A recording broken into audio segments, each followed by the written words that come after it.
Hello everybody, my name is Antonio Roberts. I am an artist and I'm a curator. Up until March, I'm curator at Black Hole Club, and I've been working with Vivid for about 7-ish years, I think.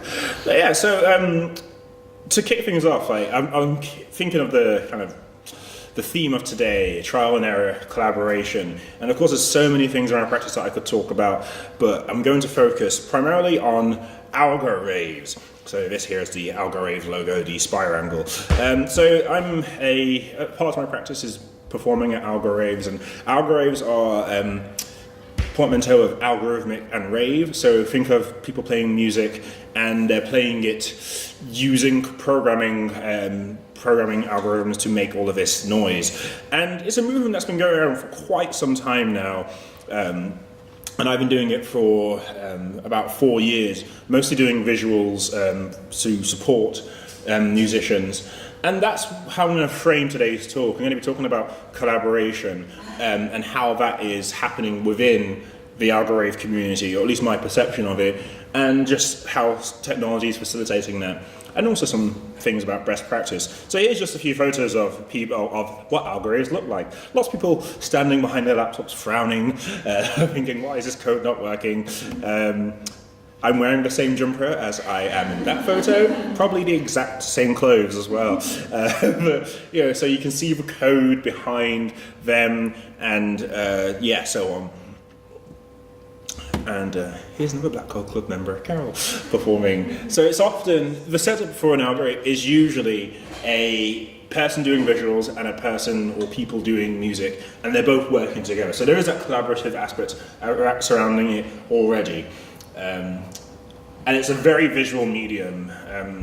You pretty much have to have a projector at an Algo Rave. And that's either to project the code of the musician or the code of the person doing the visuals, but just so that there's this openness about what's happening with the computer, what the person is doing. Much like you see a musician playing any other regular instrument, you can see there's this call and response, cause and effect kind of thing with the technology. So generally speaking, that's what it is. And here's a couple of clips of Algo Raves that have happened.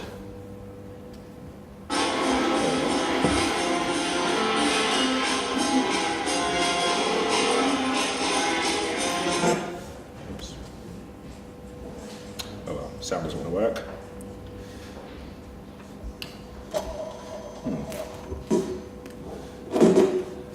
Sorry, the sound doesn't want to work. Oh well.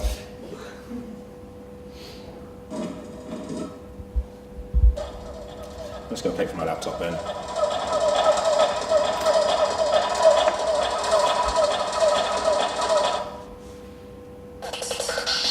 And this here, so this is what the code looks like as well, rather than it's someone's typing, and as the blue line appears, that's like them executing the code, telling it to do the thing. And the visuals, this has not got any audio, looks a bit like this. So this is a program that I use that's called Pure Data, and rather than typing lines of code, it's more like a kind of mind map scenario. So you have a function that's connected to another function, and when the data is sent from one thing to another, the different boxes modify that data.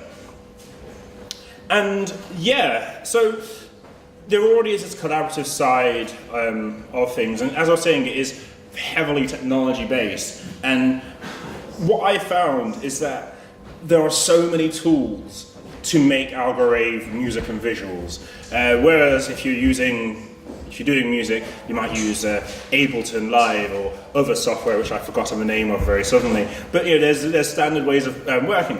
But with Algo Rave, it's very much an experimentation of how you can make these music and visuals. So people are building their own tools which reflect how they work and hopefully how influence others. So here's just a few screenshots of ones that you've already seen, but again. So this is a piece of software called Orca, which I don't even know how it works. It looks like Conway's Game of Life when you're playing it.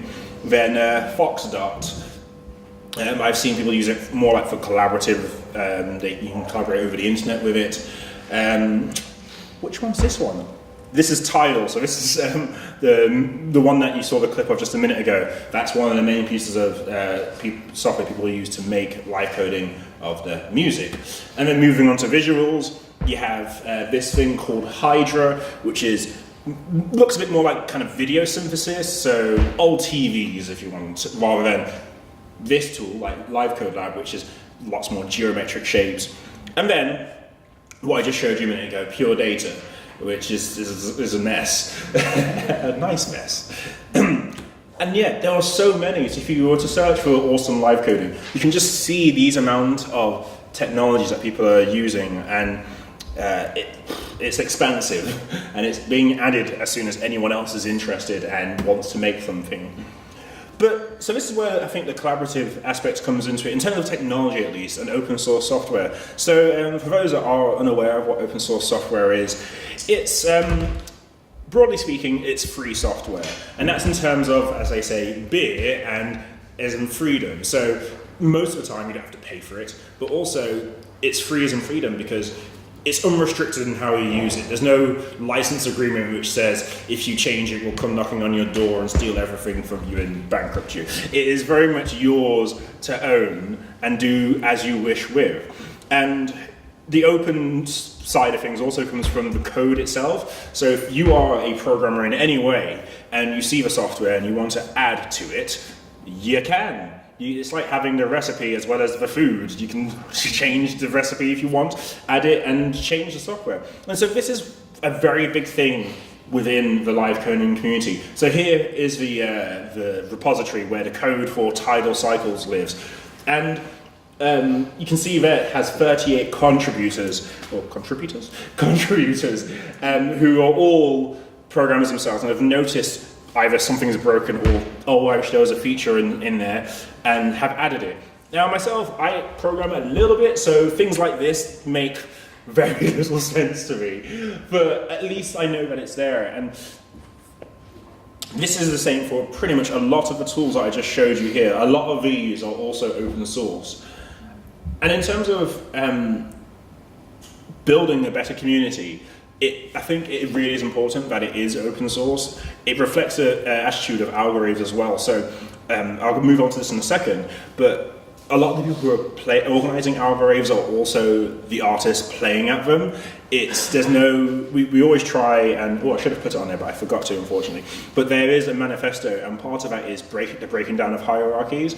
We don't really have headliners. There is no spokesperson for Algorave. Apart from, of course, me, I'm talking about it today, but I do not claim to be the authority on Algorave in any way. And of course, I invite anyone to add their own thoughts as well. If they've played at Algorave, they can do so. So we always try and break down those hierarchies, those barriers to entry, to show that, again, no one's owning of it. But then you can work with other people, and if the tools are as open as well, then you have just a better open community. So I'm now going to just talk for the last bit of my presentation, a very short one, about the visual side of things, because I am a person that does visuals at Algorithms. I've only just very recently, as of like last week, started playing music, and being a visualist, as we say in the Algorithmic community, really is similar to the days of VJs, video jockeys. So that's a DJ mixes music, discs, or MP3s these days. Visual jockey, a VJ, mixes visuals. And we're always playing, we are the accompaniment to the musician. We're always following what they're doing. And sometimes that's okay, but a lot of the time it leads to issues. Like, the musician has all of this space, and then the person with the visuals is supposed to just find a corner somewhere to set their laptop up. And you get to a venue, and where's the projector? Oh, it's got a terrible projector, and there's so many issues. So sometimes some of this is reflected in Algorave, but then some of it isn't. So the issues with VJing have been so wide and gone for so long. There's this website, it no longer exists, but called Respect Your VJ. It doesn't. You can find this if you can see here. I've gone to the Wayback Engine to find a copy of it. But yeah, it's a sort of manifesto, a checklist to say how to make sure that this collaboration between you and the musician goes well. And I'm going to talk about how the Algorave community is how it does in reference to this. So I'm going to focus on a few of the points. So the checklist boils down to 3 areas: credit, payment, and tech. I think I'm going to go through each one of those, but we'll see. So when it comes to credit, I think that's one of the biggest things that annoys most people doing visuals, is just crediting their existence. Because, well, as it says here, the recommendation is to include your VJ on all email listings, flyers, websites, RSS feeds, etc., as you would any other artist in your event. And that almost sounds like an obvious thing, because they're putting in as much work as a musician, sometimes even more. Credit them, say that they are there. And even though a lot of times people might be going to see the musician, if the presence of the VJ brings 2 more people, whatever, it's just good so that they know that they are there. So yeah, and then even where to put them on a poster. Should you list them? Like, of course, we don't necessarily deal with headliners or anything, but where do you put them? Do you separate this is a musician and this is a visual person?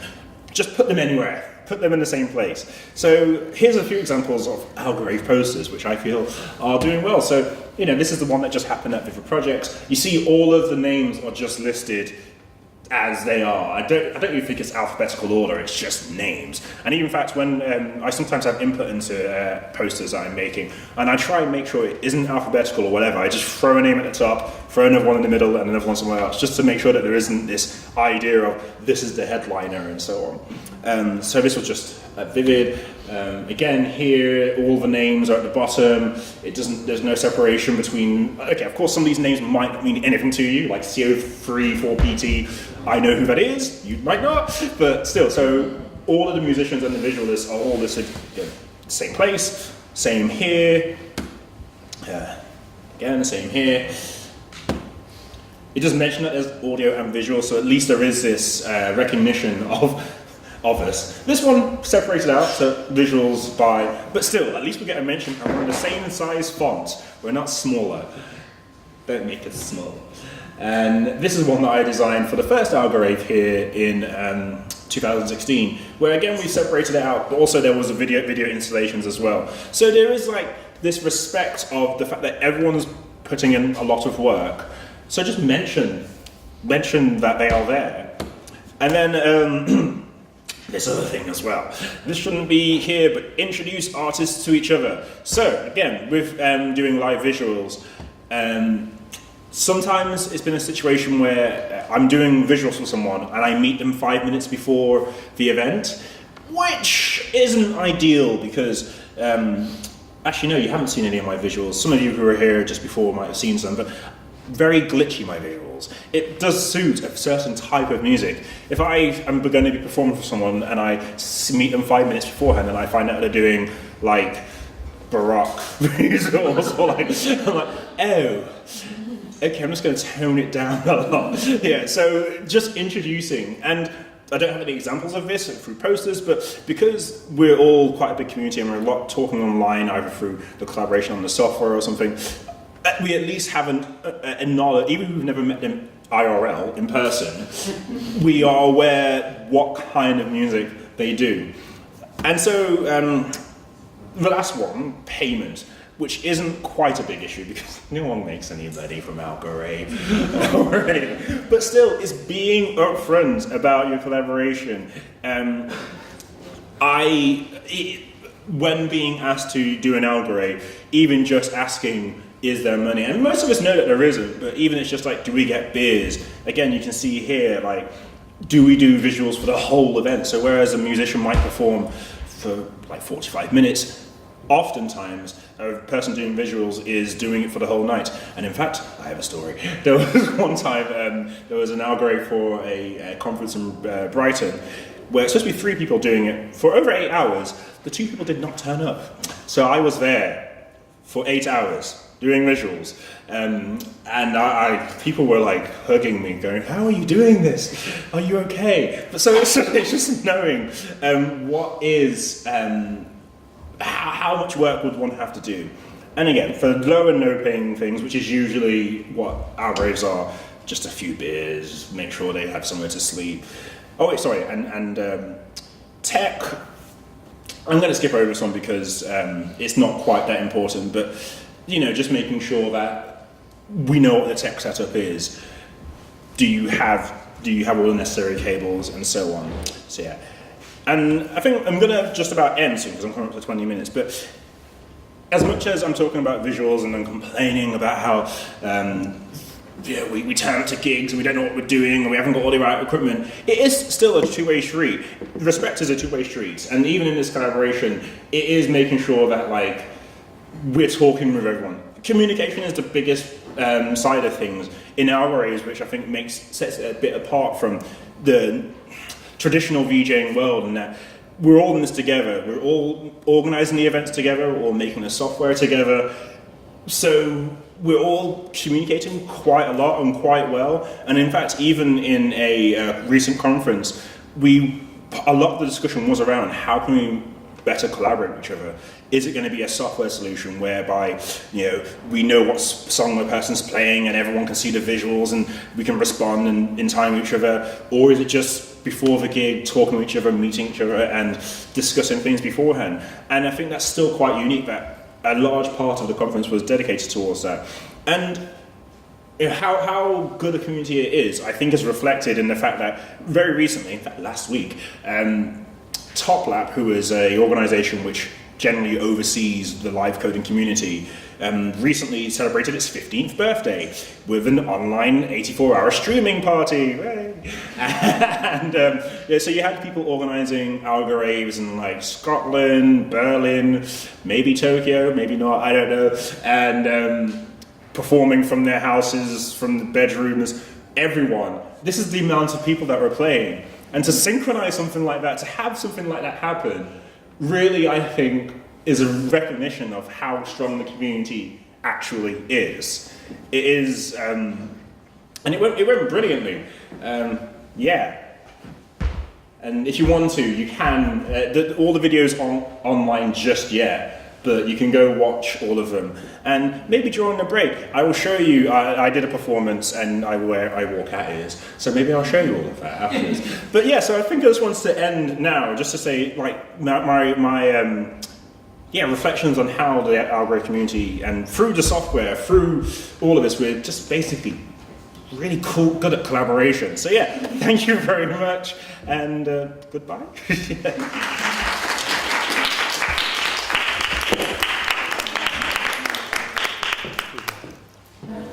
So just to kind of start with a little bit about myself, because I always forget to tell people about myself when I do these kinds of things. But if you don't know my work, it spans a variety of different media, mostly computer-generated imagery in a really wide variety of forms, but stuff that is generated specifically from the computer, including virtual reality and augmented reality.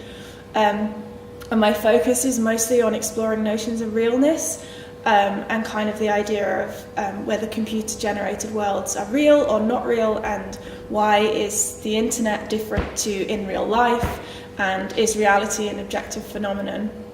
And the reason that I put this particular piece of my work up when talking about myself is because a lot of what I produce comes from the fact that I'm neurodivergent, so I'm autistic and I also have bipolar disorder, which I don't hugely like to label myself with, but it does really kind of lead into my work because it helps me think about wanting to explore this idea of us all having different ideas of what reality is, and reality being subjective. And so just another piece of my work here. So talking about today the idea of making worlds, and basically I'm obsessed with creating alternate realities. And much of my work deals with alters in the form of alter egos and doppelgangers and these alternate worlds that you can explore. And basically my driving focus behind that is the idea of exploring the possibility of something different to what we know. And I'm just going to, in this presentation, kind of share some of the methods that I use for exploring that idea.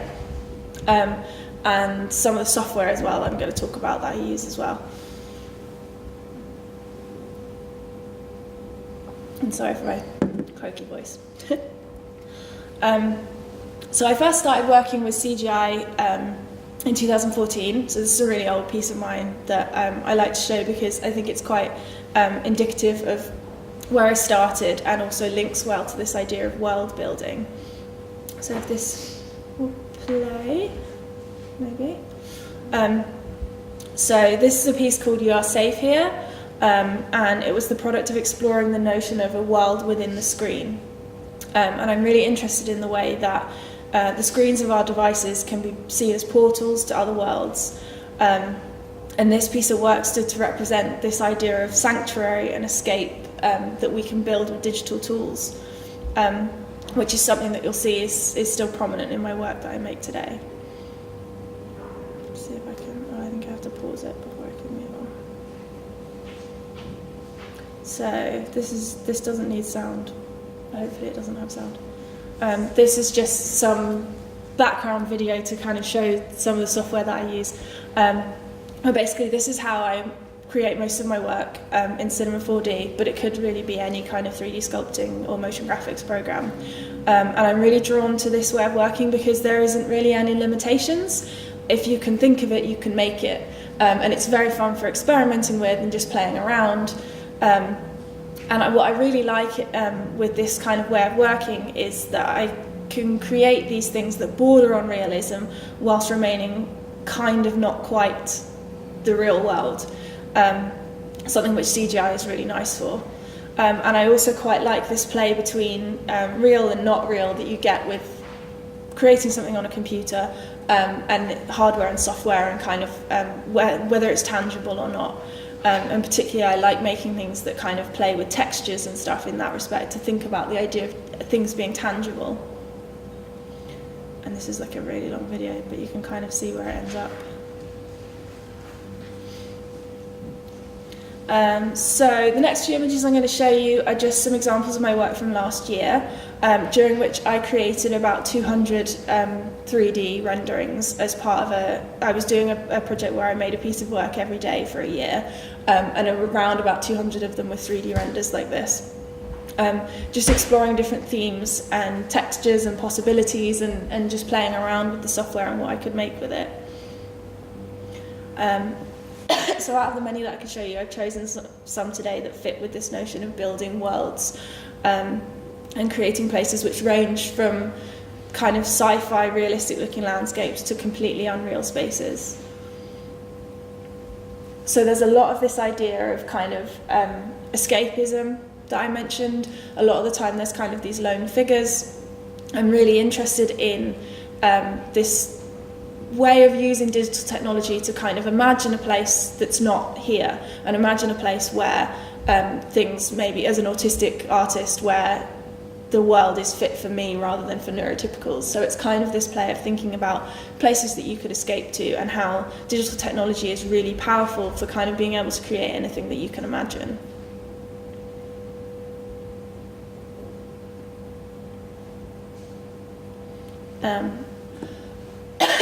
Excuse me. So, going on to kind of what next. After several hundred of these 2D images that I made, I wanted to explore ways that I could add more depth, so how I could put the viewer directly actually into the worlds that I was making. So again, going with the theme of looking at the software that I was using, I began this period of experimentation where the first was into this JavaScript framework called A-Frame, which, as you can see here, is a framework for building virtual reality experiences through a web browser. So I've worked with A-Frame a little bit before. If you saw my augmented reality piece, What I Saw, that made use of A-Frame as well. I really recommend it to anyone who's looking for an easy way to get into making VR, because it's incredibly simple to understand and you don't need to understand coding to use it. But here's an example of one of the worlds that I made, and there is, if you're interested, there is a QR code there so you can actually access it from your phone. So this was the first time that any of my creations had any depth. If you look at it with a headset like a Google Cardboard, then you can see it in VR. But when you're looking at it just on your phone, it still retains that idea of the screen as a portal. And I felt that it didn't fully achieve that immersive idea of wanting to put the viewer directly into the world. So my next software that I'm going to talk about that I used is, so I started working with Unity, which is fairly new software to me still, which is used for making games.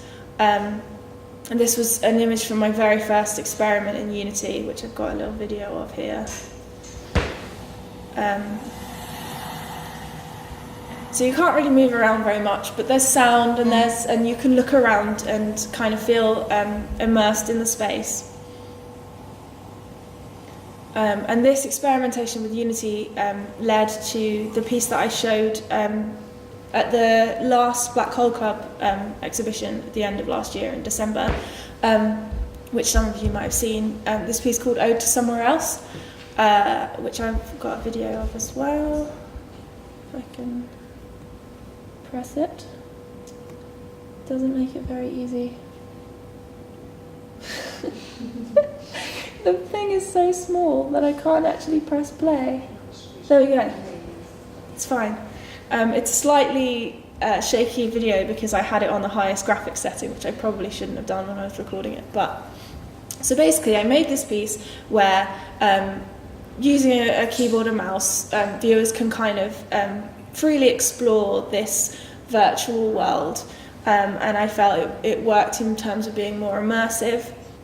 And I also made use of this this poem, which I've wanted to use in a piece of work for a long time. It's a Keats poem, Ode to a Nightingale, which very much deals with the idea of escaping the concerns of life through getting lost in another world, and has this whole feel throughout it of not being sure whether something is real or a dream. And so it works very well with the kind of themes that I'm looking at. But also what I was really keen on doing with this poem is I broke it up into areas in the space. So as you walk around, you pick up different pieces of text. And so it creates this non-linear narrative, so you don't get the poem from start to end. It's split into pieces and you get it in a different order dependent on where you are in the space and dependent on where you pick it up from someone else who's been walking around. And it creates this kind of feeling of being engulfed in the poem as it surrounds you. Yeah. And that was the other thing I was going to say, is that also I want to encourage people to explore the spaces that I make, but I don't want to directly lead them on a particular path. So this was an experiment in how to kind of, once you start noticing that the text changes depending on where you go, then that encourages you to move around without there being a defined kind of direct path for you to take. And kind of as an interesting aside to this that came out of it, was that one piece of feedback that I had a lot with this piece was on the value of the audio that I incorporated. So I created these audio zones, so depending on where you were in the space, you had a different soundtrack to what you were listening to. And I had feedback that worked really well. And it encouraged me to think more about the use of sound. I do, that's why I've got this slide. I do make some audio work, but I've never really found a way to incorporate it into my visual work. And so this was a really nice way to start thinking about how the audio and visual could be combined. So I make these kind of soundscapes from found audio and sound effects and things like that, to kind of similarly explore that idea of immersion but through sound.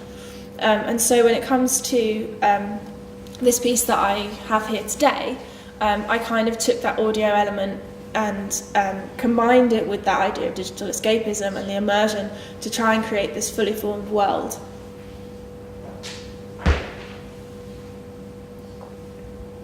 So this is my first piece in VR. It's very much experimental, but getting the Black Hole Club bursary was a really nice opportunity to kind of push myself into that kind of new way of making because I think for a long time I'd felt that my work lent itself to moving towards VR, but it was quite a scary medium to pick up. I didn't know anyone else who was doing it, so it was very much very experimental, and it's been a really good opportunity to start working with it. Excuse me. And so this piece, Nephalestial, involves transporting viewers to this virtual world, which is designed as a deserted clearing within a kind of alien landscape, where you can move around and interact with what I've referred to as sculptures in the space. And each of these sculptures emits a different audio, for a mixture of things that I've made to sort of found collected audio from documentary sound clips, and also some audio that I commissioned some people to record.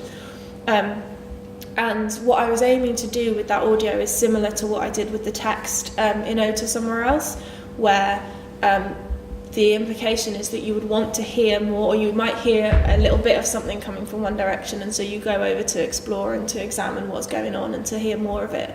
So I'm kind of trying to encourage people to move around the space without directing them, and kind of encourage that idea of exploration. And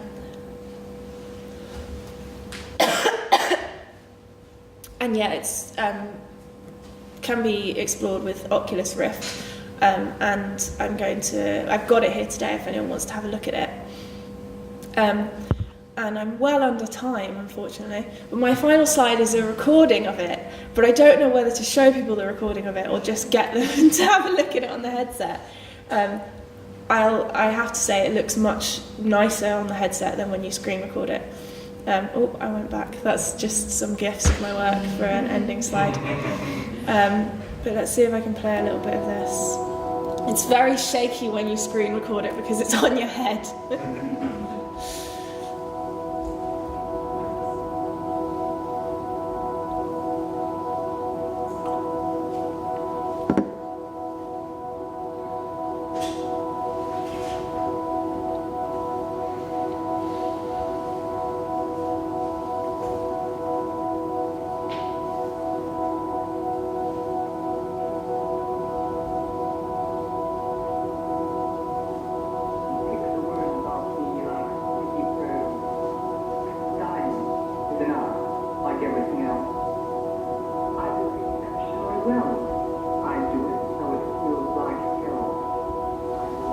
And I found when I made this that it kind of ended up being incredibly personal, but hopefully not so much that it's inaccessible to other people, because when I was recording this, I actually found it quite emotional, and I found it quite powerful for me, kind of inhabiting this world that I'd created, that I sort of see as a space separate from reality to go to make sense of things in reality. So to kind of take problems from the real world and put them somewhere else where you can make sense of them without the noise, really.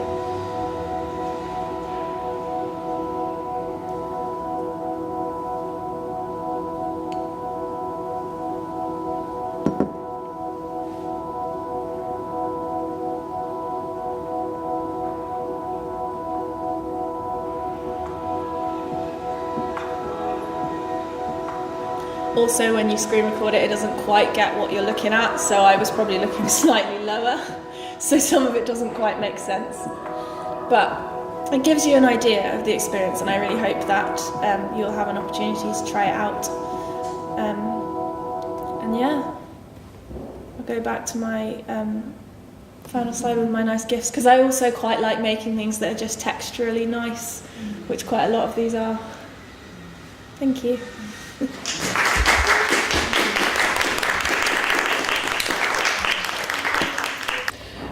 Whereas Edie's talking about what seems to be very internalised practice, so they're really different, but that's one of the things I like about the two of you, the contrast between the two ways of testing out your practice, one live and one...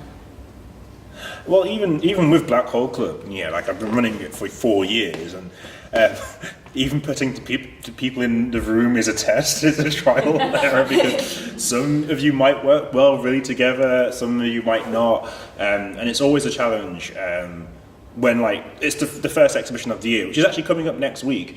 You've got sometimes 20 artists all wanting to use the same space, and some people want it all, and it's so getting everyone to work together is basically the skill of the person who's running it. And what I like most is when those collaborations do form, when people think how their work could play off each other a little bit, even if it is just like through proximity, that the works just complement each other, or maybe it is that they actually do collaborate together. So I know that there's going to be Matthew and Carol speaking today, and then of course, not of course, but the last exhibition of the year, I made the decision to put Sean and Tony McClaw's work in the same room, and skeptical at first, but they liked it. That's awesome. So yeah, and so it is. I guess everyone else, for those years, was my material. Basically, you were all my material to work with, and see how that works. But yeah, so I don't even know. Actually, there was no question, was there? It was just me talking. Just talking. You think you're talking about enforced collaboration? Well, yeah, okay, but it isn't necessarily enforced, but definitely, even so, I did a presentation earlier today at Stoke-on-Trent and about Black Hole Club, and that part of the thing is that when getting out of university, we're not all going to have our own space. We're not all going to have our only solo shows to do whatever we want with the space. So working in a out of university environment in a shared space is something which I feel, not saying people don't know how to do, but it's just something that we need to know, basically know how to do well, because until we are, Mr. or Mrs. exhibits at Tate every week, we're not going to be able to command control over our spaces, and I think everyone in Black Hole Club does collaborate quite well, which is why it works well, I think. And yeah, like Edie, with your work, like what I like seeing how it's developed is that it's within a physical environment. Like it's when I first came across you, like doing a lot of, I came across your screen work mostly. Like I knew a lot of your screen-based work, which is cool, by the way. I like Thank it. you. It's good. And I like that this gradual transition into, well, it's now in a physical space. Even if it's a physical space, but then in a virtual space. No, I think that's been a really nice thing with Black Hole Club for me. So I didn't talk about it in this because it's kind of off topic, but the augmented reality work that I did here was my first sort of foray into interactive and using lots of space, and it was still screen based, but managed to have that kind of participatory element, which I think is quite hard when I've always been used to working. I think, like you say, before, if you come out of university and you don't have a space anymore and you're working in your own house and you've got a screen and a little computer to work on, it's harder to kind of break out of that and kind of get that participation and think about how an audience would interact with your work. And I think from the first stuff I showed with Black Hole Club up until the end, I think there was a real change in terms of that participatory element and thinking about how the audience interacts with it. That's been really valuable. Yeah, definitely. And like with in fact, I think there's still a couple of your AR markers in. There's one over there actually underneath that arch. We can go try it out later. But with the AR markers, I know you weren't unfortunately there on the day of the exhibition itself, but like everyone was loving it really. But what about the technological element? So. What about using Unity versus A-frame? Like, what is that? Is that significant at all? It has obviously kind of different challenges and different.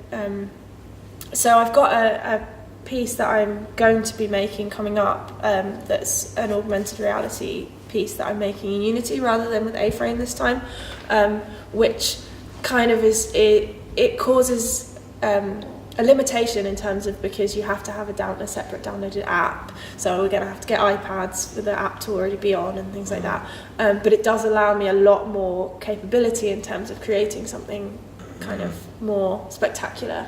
But I really like being able to work with something like A-Frame and kind of say to people, you can do this as well, because it's very accessible, and you don't need to download an extra app, and you don't really have to know how to code. You just have to do copying and pasting. Isn't that what programming is? Just copy and pasting? Yeah, I think Google, copy paste. That's what I've been doing for the last 15 years.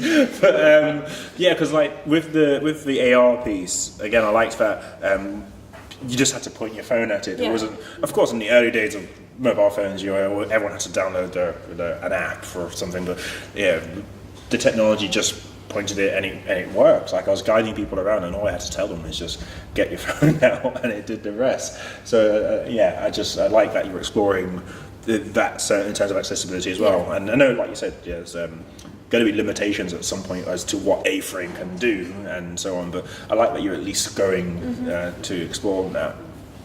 So for Edie, that point of having that contact with other people who are exploring their practice, not necessarily in the same ways at all, seems to create a kind of new possibility for you. No, absolutely. I think just in terms of being kind of influenced by seeing what other people are doing, and once you're kind of out of university stage, it's very easy to not acknowledge what's going on around you and not see other artworks and not collaborate with other artists, and so having that opportunity to do that is super beneficial. I've got another one. I've always got things to ask, although I'm going to say things as well. Because I'm getting interviewed. Yeah, actually, it did feel like that for a moment. But sorry, I'll just talk for a moment as well. But because as Yasmin already pointed out, but at least what we presented, mine was very outward focus and yours was more inward focus. Both cool, both very valid. Because with the algorithm stuff that I do, and even just me in general, like I always like to my artwork mostly involves me being present, or at least that side of things. And like even, well, you didn't see it, but even when I was live streaming an algorithm performance last week, I made sure I always had like a video camera pointed at me, and it was in a little corner. So I always try and make myself present at work. I don't know why I do that, because it's digital, but I always want to make sure that it involves people being there physically in a space, that's what I like to do. But then at the same time, you do. And do you think you would ever try and incorporate yourself into would you do ever like the VJing, live coding performance, or do you prefer to be like behind the scenes and let your work be at the forefront? That's really interesting you saying that, because it's something that I hadn't really considered until you said it just now. That I think I consciously separate myself from my work. So I'm not, or as much as possible, I'm not the face of my work. But I'm not really sure why that is. I guess because I like that my work is not grounded in reality and real life. And so I kind of, it's like where I've moved towards, because I used to make work that did have some real life elements, and I've done a lot of digital photography work and things like that, and I've kind of moved towards everything must be made on a computer and must have no substance in reality at all, which I guess is kind of part of not having myself in it. I don't know, but again, I just find it interesting that we're both of us sitting here like chalk and cheese. Like, I'm a very public person, incredibly. I prefer it that way, and because there are people whose work I see which relates to yours. Like you definitely seem to be fitting within like an aesthetic, a type of artwork. I don't know how best to say that. And have you because I remember you when you were this tall. I met you 2 years ago, but still, no, you have seen a lot of development and a lot of change over time. And is it that? I'm not trying to big up Black Hole Club here, by the way. Through Black Hole Club, have you found yourself basically opened up to this other artists, other collaborations, and basically globally, or do you feel you're still in this location? Do you think you're still a West Midlands artist, or do you feel that you're going elsewhere, or your work is being able to show elsewhere? I think I have developed quite rapidly from my bedroom artist to a West Midlands artist.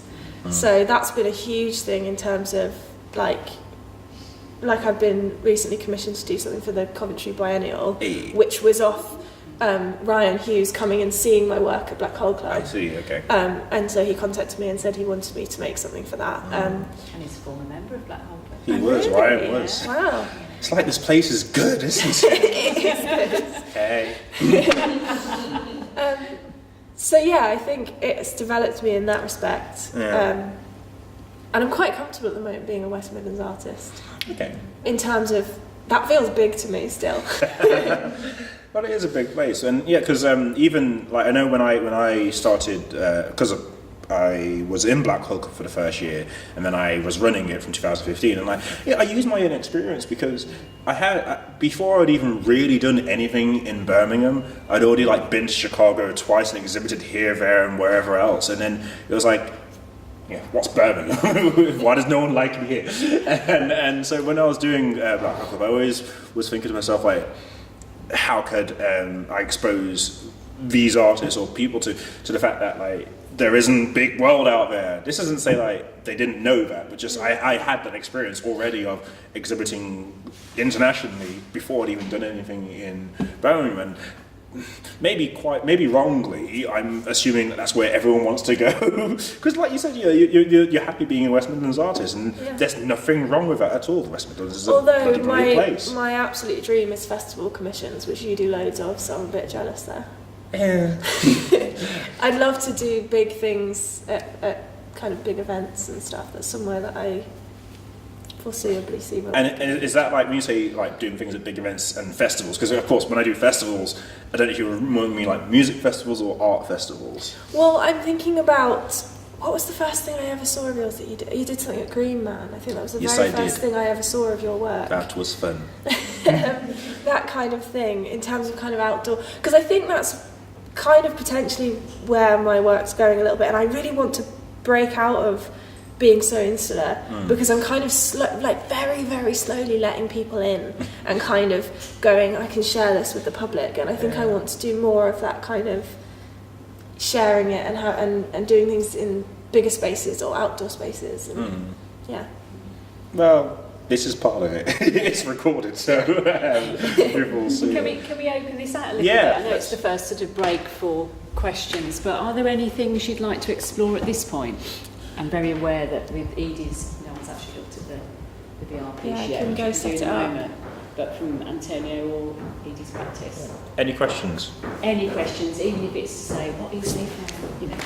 Edie, no, I was more curious about how you kind of made the jump to using Unity and how you found using that and learning how to use it, because I'm a bit familiar with the program and it can be complex depending on what you're using it for and kind of where you look to or who you look to in order to kind of learn about it, or whether you really taught yourself to use it and kind of how you did that.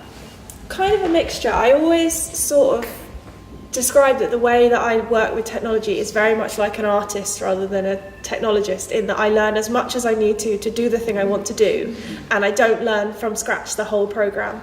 So I think a lot of it was kind of coming up with something I wanted to make first, and then kind of looking whether anyone else had already done it and kind of Googling and looking at tutorials and things like that. I've tried endless like lynda.com like training videos, and I just can't do it because I feel like you have to have something that you're working toward. You have to have an idea first, rather than just set up with the program and go, this is where all the buttons are and this is how you do, because then it doesn't feel like it's going anywhere. It doesn't feel like it has a purpose. And I've had that same thing with the very small amounts of kind of like JavaScript and things that I know.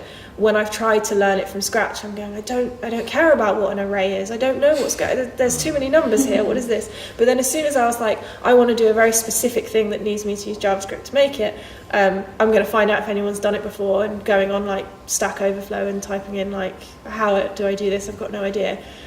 Is kind of how I go about learning these things. And Unity is quite friendly when you get to know it, but it takes getting used to, because I don't find it's very similar to anything that I've used before.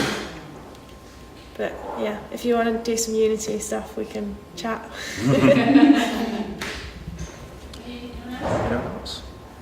You. I had a question for interviewed you, so sorry. Alright.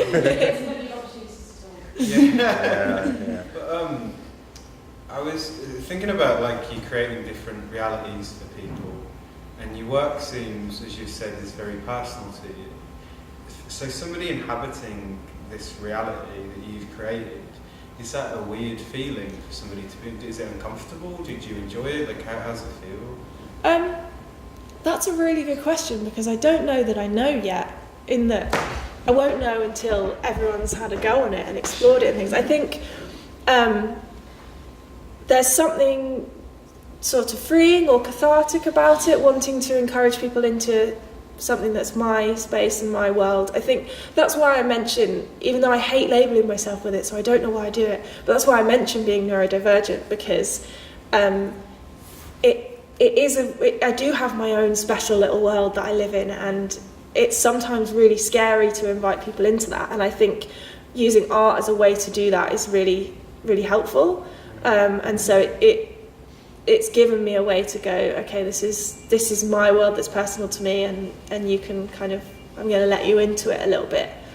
And then maybe because I'm not actually there, because I'm keeping myself away from it, it's not quite as, the vulnerability isn't there. But that's a really good question. That's a really good answer. Thank you. Should we take a short break? I imagine I've spoken to someone I that think, you know. And yeah, I think The internet is a big and small getting place. good feedback from people especially when you get into sort makes of me weird feel niches, like the whole good niche about sort it. of It makes me community. feel Yeah. kind of.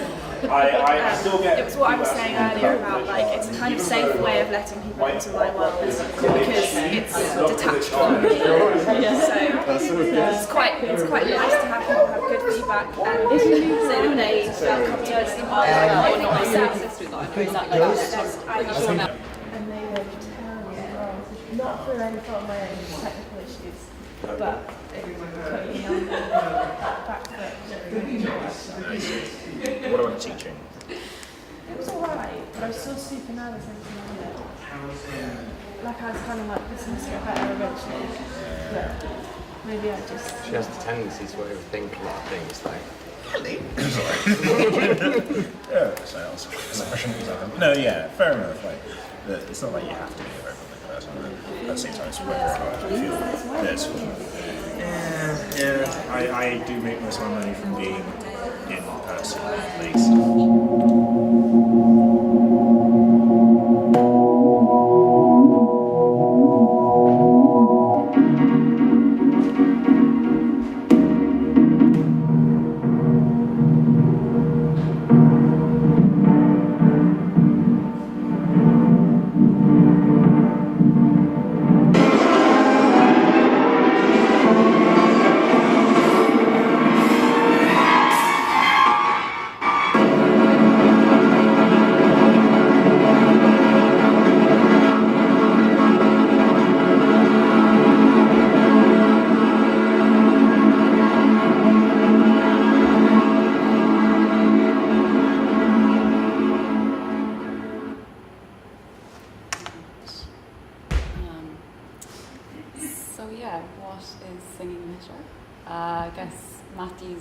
taking, he's using pixel data from my images as a sonic stimulant. yeah, good. And so when we performed at Media Fest, we kind of had like a multi-screen setup, and we were both kind of playing off each other. I was mixing live visuals, and you were creating music from new graphical interfaces, kind of made from data from my images. And this is just a picture from the set. And then Matthew, do you want to just talk a bit about your research, and then I'll talk a little bit about mine, and then we can kind of see how we kind of collaborated together. I'm always a bit wary of talking about sonification and pixel data sonification because it's a bit dry. Like, I really like it, and it's what I'm doing my PhD in at the moment. So it's explained as an intellect set of processes which allow data to be turned into sound. So some people, for example, you could take the data of a stock market and use that to change a composition, or whereas for me, the notion of using image to create sound and music is really fascinating to me. You have to press play. Oh yeah. So briefly how it works, there's a bunch of ways of doing sonification, but so one of them is that a pixel in terms of grayscale has a relative value of 0 being white, black being 225, and anywhere in between would be a shade of grey. So I can take those pixels and convert them into a synthesis, essentially, into sound, which is interesting to me. I don't know anyone else, but oh, check this one out. Yeah, graphics. This is another. I've been using a program called. Before I'd built my own system, I thought it was worth checking out how to use somebody else's system, but. The problem with like a black box system is that you're, as Antonio was saying, like you're subject to whatever the developer has decided to do. You can't go in there and start changing his code. Very nicely though, like I Skyped with this guy, Ryan McGee, and I think he's in San Francisco, and I asked if I could have his code, and he told me no, which is fine. But he's really nice. Just didn't want to give me it. He said it was a bit weird, like janky code or something. But yeah, with this, it allows you with like an iPad to play images in a sense. So it creates a raster scan, which is like just going like this kind of motion into like fast Fourier transforms and inverse fast Fourier transforms, which is really boring and technical, and I won't like. I don't think anybody wants to listen to that, especially not me. So we'll keep going. Hopefully, this is me at home. And I've been working on a new system in Max, which is a graphical programming language.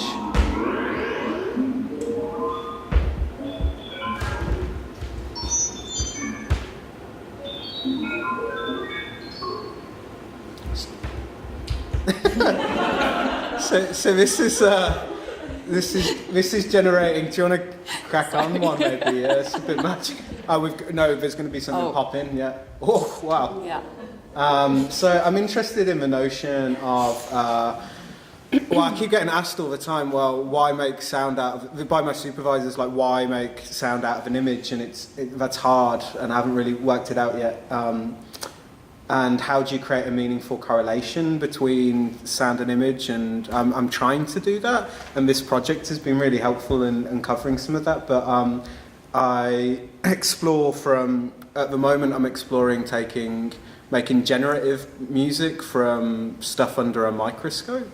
So if it, like bacteria, if it grows, you can create generative compositions from it, which again, like for me that's interesting, but why is it interesting? And I want to, keep prefacing with, well, like it's cool in a sense, but that doesn't really hold academic muster.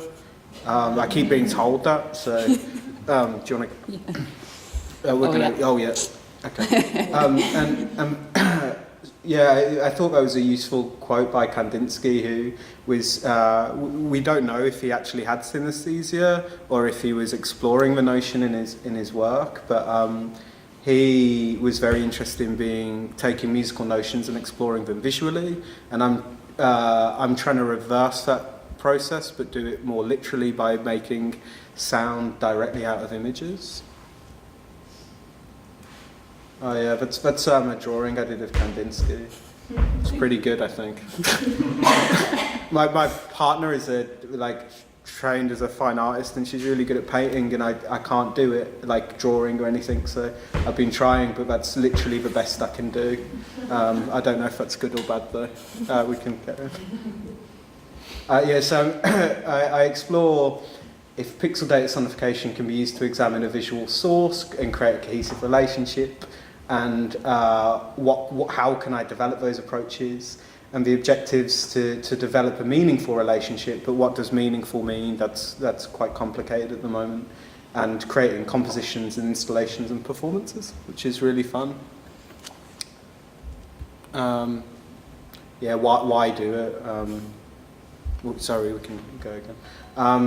So for me, I'm really interested in accessibility. I work with a company called Subpack who make a audio, like a tactile vest that turns sound into haptic vibration, like frequencies. So, for example, if you were deaf, or if you were blind, or had a combination with two. I work with Sense, who are a charity for people with deaf blindness. How could we take a painting, for example? I could turn that into sound, and then I could turn that into vibration. So you taking one medium and making it more accessible and multi-sensory. And I'm doing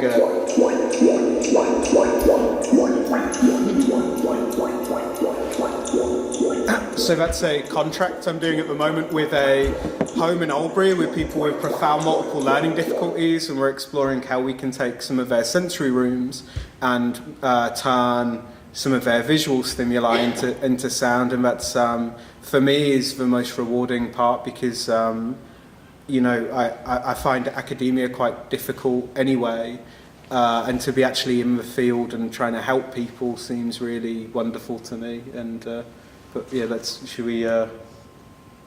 we can skip past this. Or we can't skip back. Yeah, just very quickly, sorry. A literal representation would be I could take that picture of him eating an apple to trigger the sound of somebody eating an apple, whereas I'm interested in the notion of abstract representation, so people within abstract expressionism exploring colour in relation to emotion, for example. That's something I'm more interested in. Me? Sorry, I feel like this is really boring.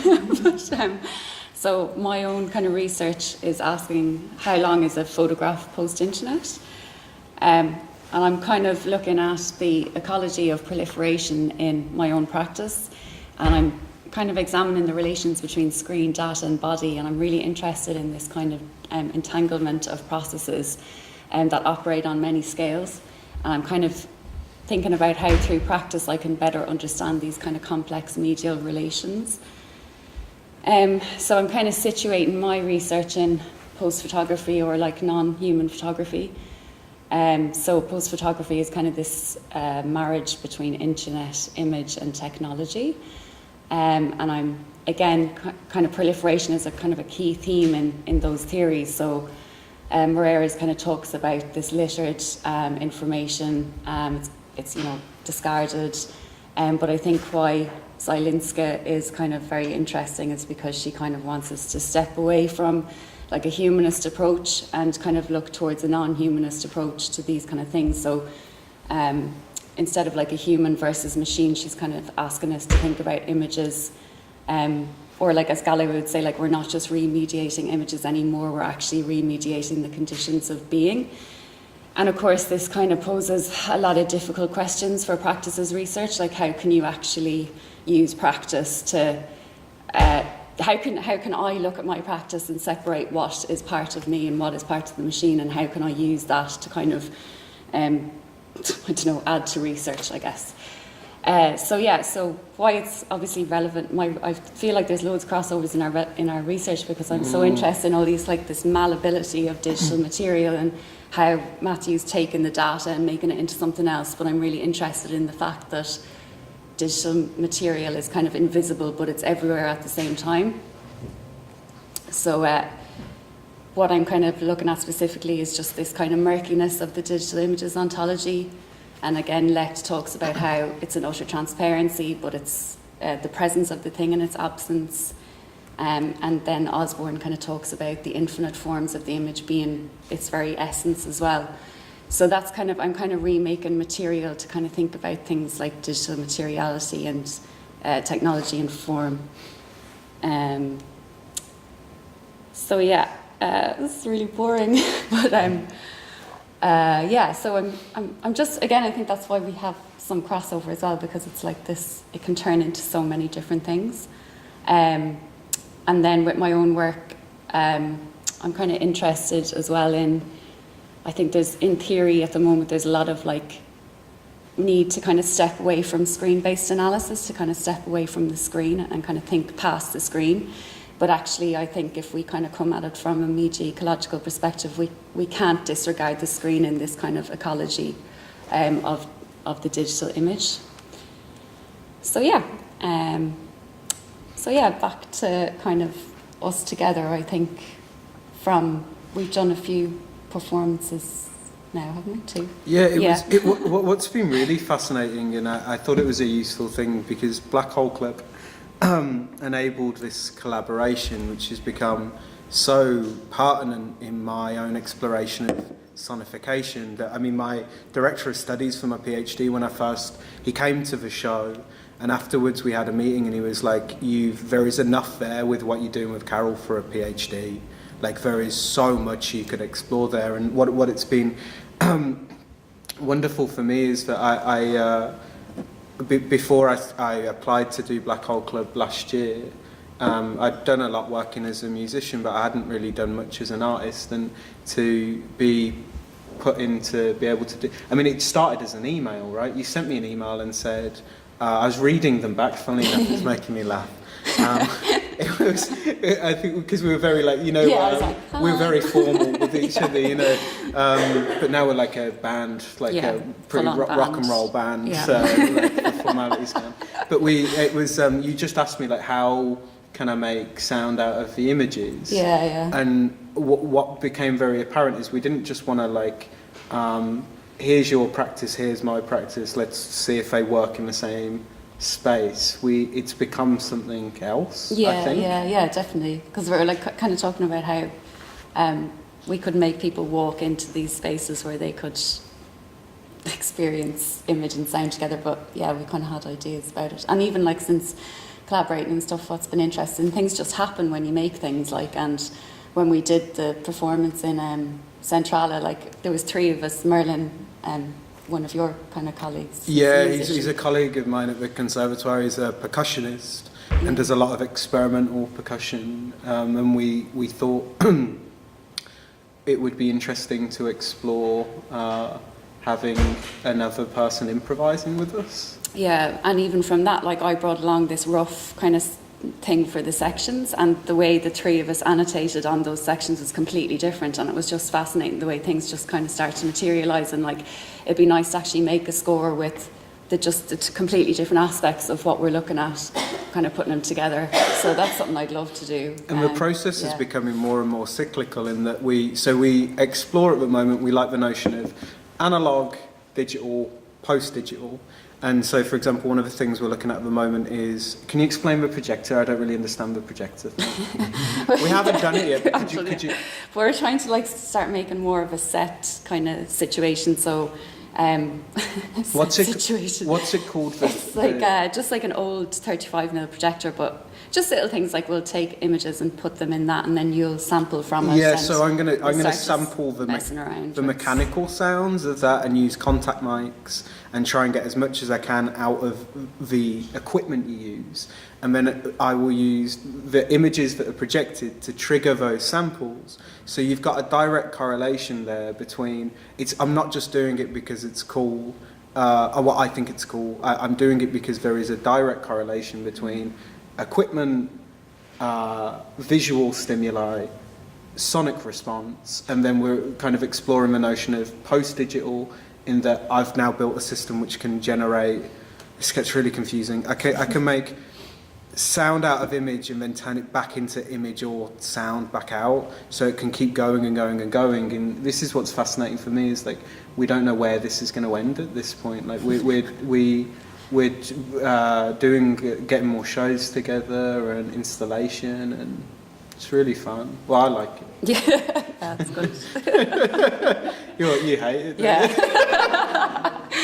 Sorry, that was our going forward bit. And yeah, I think that's everything, isn't it? Yeah.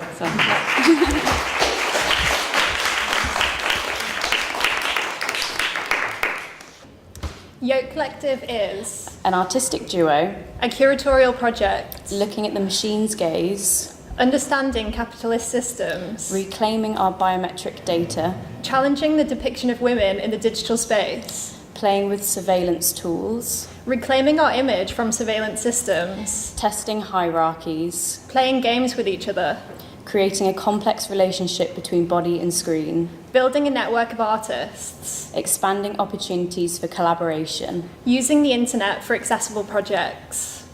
Oh, hang on. Cool. So that's kind of a brief overview of what Yoke kind of is aiming to be and kind of hopefully is. So Yoke Collective started in 2017, so in our second year of our degree. So we're currently St Martin's students and we're in our final year now, but we've been kind of collaborating and working together both through performances, creating performance events, and also running a couple of curatorial projects since early 2017, with our most recent projects curatorially being our Lucky Dip programme and Screen Time, which will be happening quite soon. I was also a Black Hole Club member last year as well. Woo, big up Black Hole Club. So yeah, that's, and kind of near the end of the programme, I kind of came back to working really solely as kind of a collaborative duo, and that's how kind of in our final year we actually don't make work alone anymore. No. Yeah, so we're, you know, our whole kind of degree is going to end up being a Yoke degree, which is quite exciting. Yeah. But yeah. Yeah, so I think a lot of our work, both curatorially and with our performance work, it deals with quite a lot of political issues related to surveillance, facial recognition, and the ways that we are tracked as we navigate our lives through the internet, through our physical kind of interactions with the world. We're interested in kind of CCTV structures and these like hierarchies, power dynamics. So we were quite inspired by these ideas of reclaiming this back, and these counter-surveillance tactics used by activists was quite a big inspiration for the kind of earlier performance works. Yeah. I think as well, like understanding the politics behind it and really getting to grips with actually what's collected in terms of our data, as well as focusing a little bit more within kind of, which I guess is kind of a bit of a tangent in some ways, but how women are represented within the digital sphere as well, especially, you know, we're two women working together and that sort of thing. And I think in terms of how we came to collaborate together, this is possibly originally maybe more your side of the collaboration, and then kind of my side of the collaboration turned into how the, I guess, understanding the body within that context, also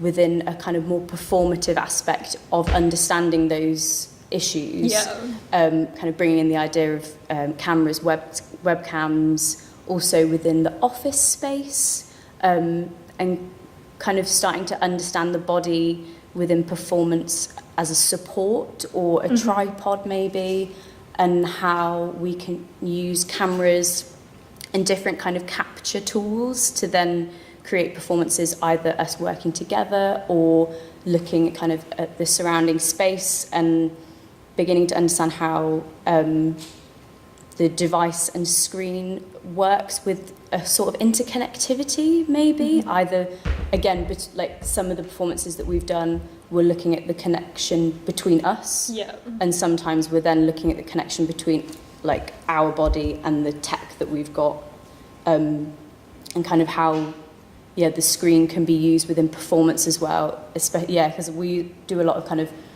very mobile performances now, and kind of working at how the screen can then be kind of incorporated into that. I think so this is the first performance that we did together in 2017. It's called How to Hide from Machines. I think it's a good example of the different things that we bring to the practice. There's a lot of kind of apparatus and equipment and more of an installation, which is more kind of my interests.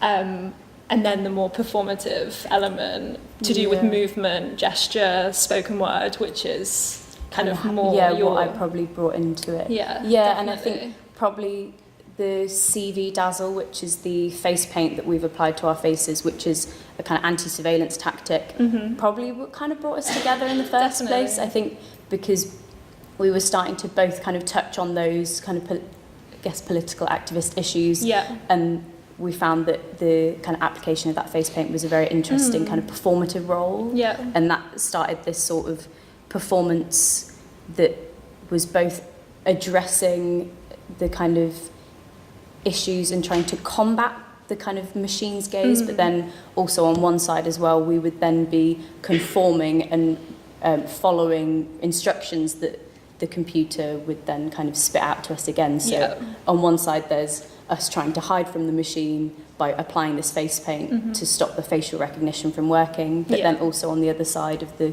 performance, so there's kind of this duality, as it were. We're then following these instructions that it's then kind of the computer's then shouting back at us again. So we're kind of working a lot with games and having some sort of objective within performance that we make. And setting a lot of rules maybe as well. Yeah, the objective of this one was to be, so we apply the face paint and the audience can view us through the monitors, which show kind of facial recognition code that captures our faces. And progressively, as we apply the face paint, you see that it fails to detect us until we're rendered completely invisible. And that's kind of the end, like we've won. And we often have these kind of games where there's an objective or there's kind of this system. To play out. Yeah, exactly, so kind of another performance that we like to touch on is Capture Cam, which is another work that we did in 2017. And this probably started more of our curatorial projects in some way as well. Yeah. But this work was over Skype or Google Hangouts, I think we used in the end. But because at the time when this was made, I was based in Vienna and you were based in London. And we deconstructed facial recognition code and looked at how we could translate the language used into gestures, which we'd then, through the Skype call, we'd kind of follow back to each other, and I'd read and then you'd kind of respond to that, and we'd be applying face paint and trying to kind of see code in a different way and try and understand it, but just try and work out what it's doing maybe, and try and a form of translation, really. And this started to make us see how in different ways we could collaborate together, and not being so bogged down by the fact that we were actually in different countries for about 6 months. So that we were still very much up for the idea of collaborating and making work together. And just actually trying to test different ways of how we can collaborate. And just seeing what would work and what wouldn't. And clearly we prefer Google Hangouts over Skype for some reason. I don't know why. So I guess probably moving on to more recent works. So focusing more on our kind of performance work for now. This work is Tracking Devices, which was a performance that we finished just at the end of 2018 and was shown in the final show at Black Hole Club as well. But this turned into a game of capture, as it were, between us, and it was this sort of roaming performance where we'd move around the space, trying to capture each other's faces through webcams that were attached to our bodies in different places. Really. So this, we would fashion different kind of, I don't really know how to call it, but we had like shoulder wearables, supports, body cams. And we'd kind of put them in non-conventional places, which would restrict how we moved or kind of changed how we acted within the space. I can just show you a little bit actually, hopefully, if it's going to work. We were quite interested in the way that the location of the cameras dictated our movement, and I think a lot of the performances are about how we're kind of tethered to the technology, and how, despite there's this relationship of resisting it but also being controlled by it. So you can see that this game is, I have to capture Emily. There's an alert sound that plays when her face is recognised, and then she has to move to capture me, so it's this back and forth. And it's quite awkward because they're quite uncomfortable poses. So, and we get tethered up in this wire. That's when my laptop dies. But yeah. Yeah, and I think also like the way that they were placed, the cameras were placed, created this weird sort of dynamic between us where I'd be much more submissive, and you'd be much, I guess, kind of having knees up and being more kind of imposing, and standing there would be much more threatening. And that was, I think, a weird dynamic for us. Not weird, I don't know, interesting dynamic for us to kind of play with in terms of how we perform. And this also was, I guess, the first performance where we didn't have an installation as such, because a lot of the time I think we like to have some sort of structure or central point that we kind of work around or work towards. And this was the first work where we'd actually move much more about the space, and it was much more focused on the tethering between us, and because we were connected the whole time through the really long, very careless USB cables. And yeah, kind of exploring how performances can move and the kind of portability of them maybe as well.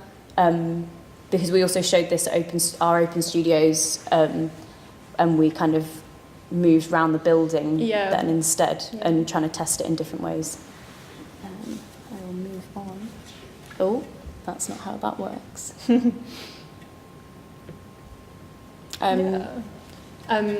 From working over kind of Google Hangouts, we kind of became very aware of how a lot of our collaboration happens through the internet, through Google Docs that we collaboratively edit, or Facebook messages where we come up with ideas. We were quite interested in how the internet facilitates collaboration in quite an accessible way, which led to the creation of the Lucky Dip residency program that we created in 2018. Yeah. So, hang on, just a little side note. I think, the program that we created was also facilitated due to the fact that we both come from outside of London, and we kind of both had networks of artists that we'd built within our kind of hometowns. So you're from Birkenhead. Yeah, in Merseyside. And I'm from Little Bishop's Hitchington, but West Midlands.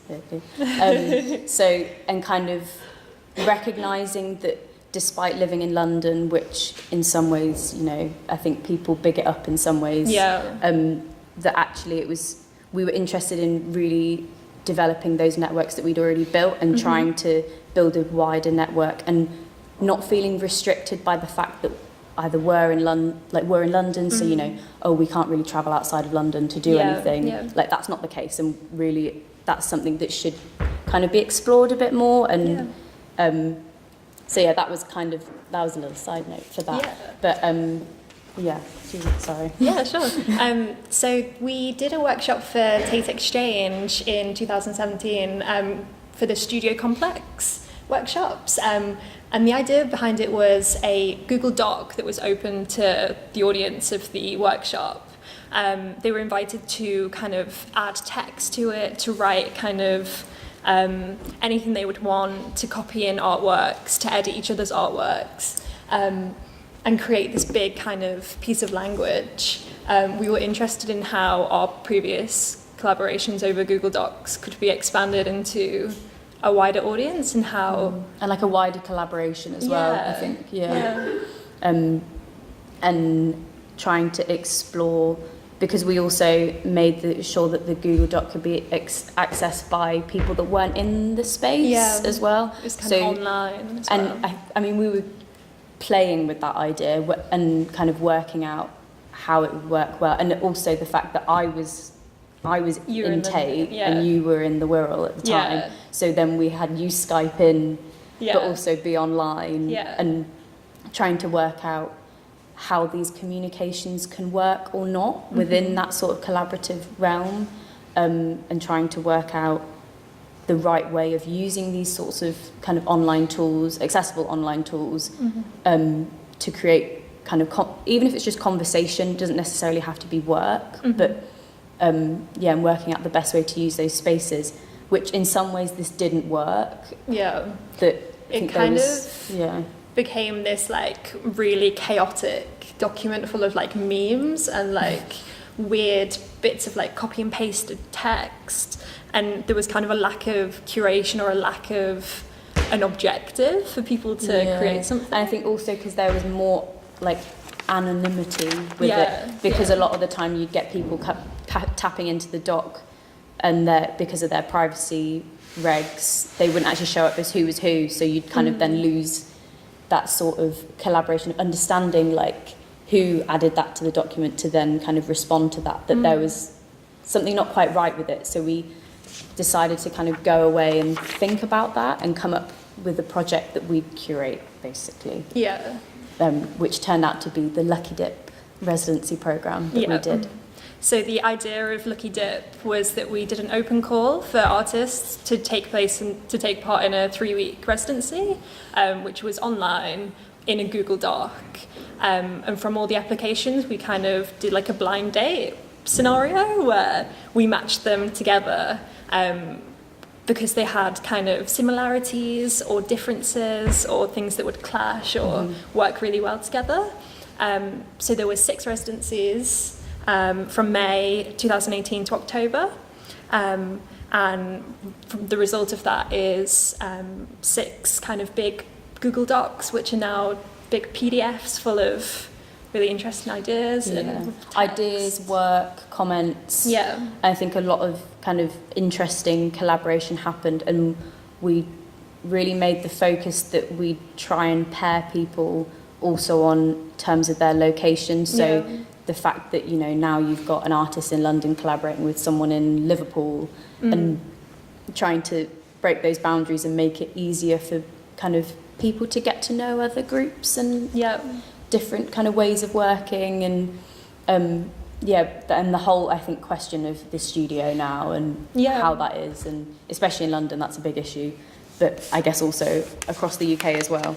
But it was quite interesting to start to develop that way of working in that programme, really. But I guess this is just an image of, was this for the open call? Yeah, this was the open call image. But we really like the lottery idea.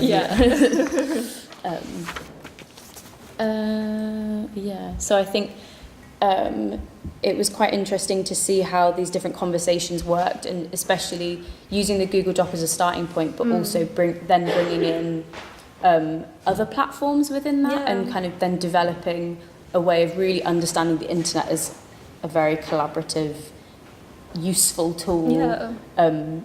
Especially as we had pairs using Instagram, they'd then message each other as well. Or like YouTube, people would do performances on YouTube and link that into the doc. It was really exciting, and I think also nice to see how the different artists use the doc differently as well. And even just so like we learnt to understand the programme in a different way. Well, not programme, but tool in a different way as well, and kind of how it worked. But also I think learning how the doc might restrict things a little bit as well, and kind of working out what the best way of working with that was. Some people took it as a space to research. Others took it as a space for creating new images or videos, or like just chatting and getting to know each other. This was a particularly successful collaboration between Peter Slania and George Levens, who started working on these performances, which extended kind of past the end of the residency, and they have since been kind of working together on different projects and different performances. I think we were really excited because I think, was it Peter sent George a costume, a kind of outfit that I think George used to have to wear in church or something. So it then extended beyond that, and using, sending each other things and just kind of developing that collaborative relationship. And that was really exciting to see, I think, from our point of view, just that like these collaborations can work, and that what we'd kind of wanted to set up really did work in some ways. And sometimes they didn't, but that, just depends on how long people want to collaborate for, and the relationship that kind of comes out of that, really. But yeah, and I think to kind of round off in a way, we've got a couple of new projects or projects that are kind of happening at the minute, to kind of continue our outward-facing projects as well as our own projects. We're currently organising Screen Time, which is a word in transit event that happens on the London Underground, where between each tube stop we have a performance that happens, and we're kind of guest curators for that for Word in Transit, and we're also creating a publication alongside that, where we've had people, both the performers and other submissions, to create a publication that will be presented at Banner Repeater, which is a kind of publishing house, artist reading room, archive space that's based on Overground platform, so keeping in with the theme of transport. And I think, keeping with that accessible space and playing with that accessibility. And the way we've kind of curated it, we've used a lot of our own research interests of technology, devices, we're kind of framing all the performances around the liminal space of the tube and distractions and advertising. So it's kind of very related to our own practice and the way we've curated it. And that's on the 21st of March, not to plug too much, but if you want to come, that'd be great. We're also now, I think, because I think this talk's been really good to reassess how Lucky Dip both worked really well and failed as well, and so that this is going to be a good point to kind of go back, and we're going to hopefully start a new programme of Lucky Dip later this year as well, kind of continuing that idea of online collaboration, possibly bringing in artists for an artist talk event, to meet people IRL, and actually meet who they've collaborated with, as well as, I was going to say something else and I can't remember now. Establishing a real life network of artists doing kind of exhibitions of the work created on the residency, in kind of a gallery show, as well as the online exhibitions. And also, we've got to finish a degree as well, so we need to make some work for that, which for the degree show, which is in late May. So we'll probably be coming back and focusing, I think, combining a lot of the works that we've worked on recently. And we will be in this space right here. We will be in this weird void of Central St Martin's, and hopefully doing a performance. So please do come along. But I think that's everything. And there's us being all professional. So. I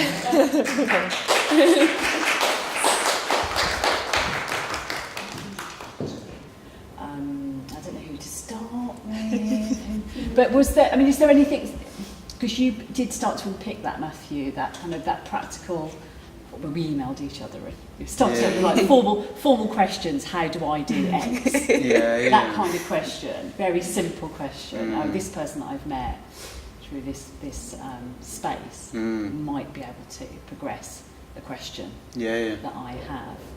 Was it as simple as that for you guys, Georgina and Emily? Was it a question posed by one to the other, or did you migrate towards one of those practices? I think it probably happened through that first performance that we did together. I think I need to move back a bit.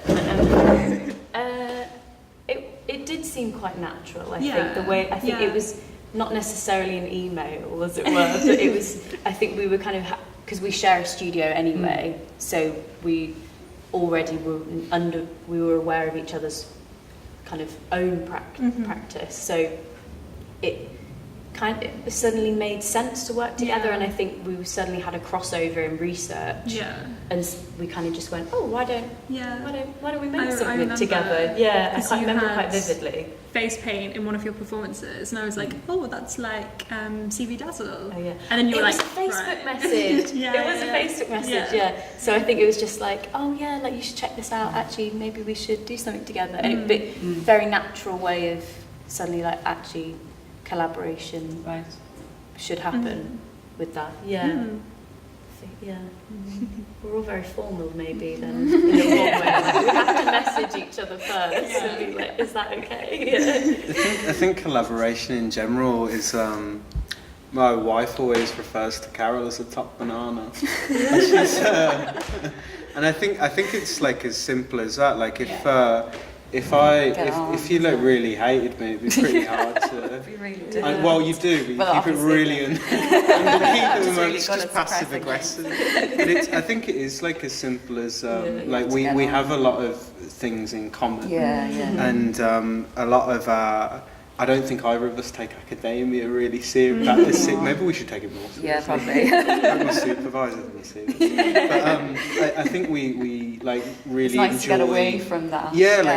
Singing lit and that. Like we're doing like a day of research and development next week in which I'm teaching you like maths. And we're building a system together. And like singing litter for me is like although there's a lot of academic theory underpinning it, it's a real I just enjoy like hanging out and making work, I think, and it's cathartic in that way. Because both of your sets of practices do to be quite playful. I mean, that's that sense of taking real pleasure in seeing what might happen, and I think that's, for me, that kind of links back to that notion of trial and error. Is that it's kind of safe to have a collaborator. You can kind of make your mistake within that shared space, so you are still, it's still you're in that reflexive practice mode, but you aren't sticking in front of anybody else yet, like your supervisor or an audience. You have that playful studio environment to work with. So I do find that interesting when the collaborations formalise. It seems like we all like. I really like your slides in that they're just like a straight screenshot that you can see. And I think the notion of I find like formality in general very difficult, and formality that breeds like hierarchy, that like I'm speaking, everybody must listen, that kind of thing. Whereas I think I don't want to speak on behalf of you, but I think like our collaboration is like a bit of a laugh and fun, and it shouldn't be it shouldn't be clouded in like loads of art speak, and like it's just like a good laugh. Well, it's like even just now we were like, oh, we should do an algo rave together. Like, now we need to do one. Like, you've been mentioning like wanting to DJ, and I've done a bit of live coding before anyway, and we were just like, oh, let's do it kind of thing. And it's always that really like light-hearted. And I think just having that way of bouncing off each other. And like, I found this talk much more enjoyable doing it with you rather than talking much about me. But again, it's that sort of being able to kind of have that reflexive conversation then maybe, and that's probably how we work best, and kind of we'll suggest something and then we'll question that, and or I'll go, oh no, but have we thought about this, and it's that kind of cycle of kind of testing and retesting, and I guess that's how a lot of our performances come out of that, because it's a lot of just versions of each of them, and really we're like that. So I'd be like, imagine this set, and it's got this, and you'd be like, and then I could do this with it, and then we're always like imagining these. There's no money, like. But we're always doing that. That's kind of why we were so excited about Lucky Dip, because it was this kind of quite informal online space where two people could just be like, oh, what about this? What about this? Like, look at this piece that I made, look at this. And it's just very... kind of throwing everything in and just being like, what can we do? And like, then creating kind of new work together through that quite informal space. And I wish I would have... I think we're all alumni here of UAL. And like I went to LCC and you were at St Martin's.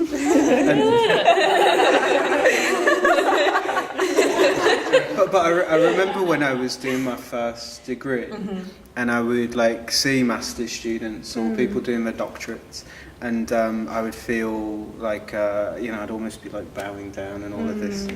And it's what I wish I would have done something like Black Hole Club sooner, because for me it's like the work is all the work I've ever seen here has been so good, but I've never felt like a sense of people walking around with like massive egos about it. It's just been accessible and really. And I remember like the first the first Black Hole Club we were both in, and I think we spoke on that night, and I just remember thinking how lovely everyone was, and that's a big thing. Like I don't think that exists everywhere. Yeah, it's true. I think especially for me as well, I'm guessing probably being one of the only actual students at the time, maybe, that I never felt that. I never felt that kind of separation that, oh, well, you're still studying kind of thing, you know, like either like pat on the head for me or whatever, that it never occurred to me, and I never felt kind of either lower than anyone. It was very much a very supportive, level playing field where everyone wanted to get involved, everyone wanted to talk,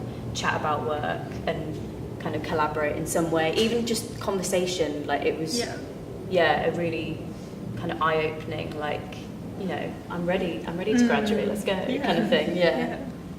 Because I think you find often in art school, it's like third years don't want to be making work with first years, and it's like, whereas this, I mean, what I think is so good is the diversity as well, that, you know, you could be making work with somebody from totally different background, different age, whatever, and I think that's what's, the collaboration is really interesting there. Yeah, and I think that's something that does stand out, is that there's, with the idea of alumni as well, I mean, we kind of almost use that jokingly, and I'll tell you something about that in a moment that is pertinent to this. But you find people that have gone through the project who then built perhaps an enhanced skill set, and then had an alternative skill set as well. So there might be someone who comes in and they've come from a performative background, and because that whole club is to a huge extent about skill sharing. Yeah. I mean, that's probably the basis of it, isn't it?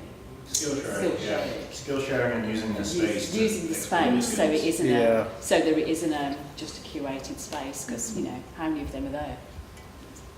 Thousands of curated spaces across Europe. So it's really about what can we do, because we've got a space and we can bring people together and they can share their skills.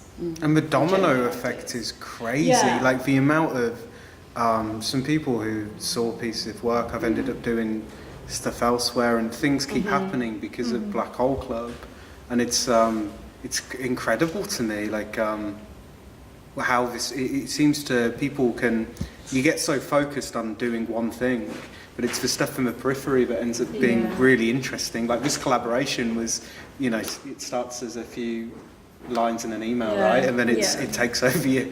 Like I said, like there's a PhD probably in this somewhere. I was thinking about, and I don't know if anybody else finds this, but to what extent does technology have a place within that? The fact that you know that within a group of 18 or 20 different practitioners who've probably gravitated towards being part of something like Black Hole Club, they've done that because they have some form of interest in art as media, or sound, or moving image, or technology, or the kind of creative possibilities thereabouts. So to what extent has that driven the need to ask questions and potentially collaborate for any former members? Well, just I think what's been actually quite good for me as well is, like, obviously you're really good with technology and stuff, but then it also kind of, I think working with you, because I think you're quite laid back in some ways, and like even if we're doing performances, like he'll be not nervous, whereas I'm like really nervous. And, I think next time we're gonna have to do like Valium, and like I'm gonna have to take you through like a deep meditation or something, because it stresses me out.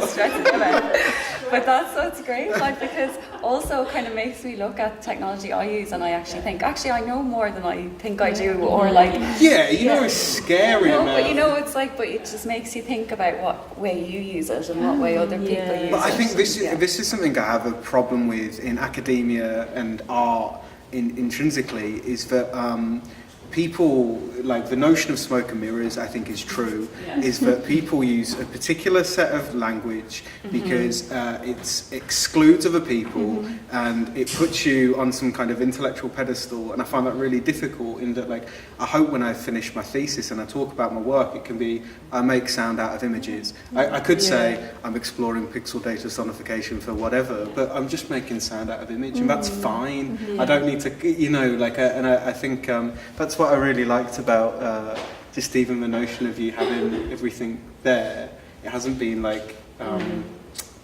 taken apart and like really scrutinised over. Like it seemed accessible to me, and I understood exactly what you're doing.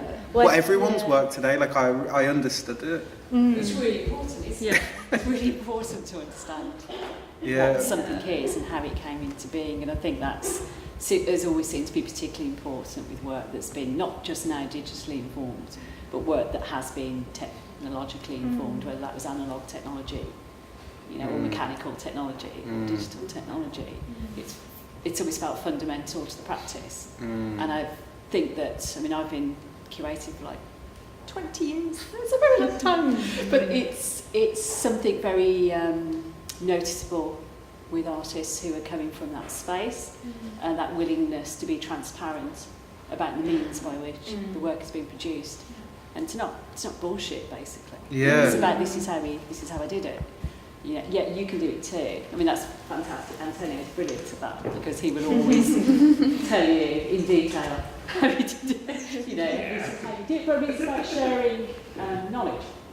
Because it's not smoke and mirrors. We all know that. And that's why I was so eager to reapply, and I'm chuffed to be doing this again, because I felt that I didn't have a practice before last year, and somehow I keep doing these things and they seem to be, I said earlier, somehow I seem to be able to bluff my way through these set of things, and it seems to be okay. But I'm just really so eager to keep collaborating. There was multiple things today that when people were talking, I was like, I'd love to get involved with this in some way. I think it's good to send me emails, Get on the Slack. I'm getting good at the Slack now. I've been trying. Questions? Sorry, a couple of questions. One is obviously with all your work to do with sort of biometrics and things like that. In a society is now more and more progressing towards biometrics, and companies are using it to sort of market and tailor things. The Eye down by Birmingham train station, I think, slightly does it, or did do it at some point until people complained. For advertising. Advertise. So if it's scanned, it would be mostly women, then it would tailor adverts towards jewellery and things like that came up on the side.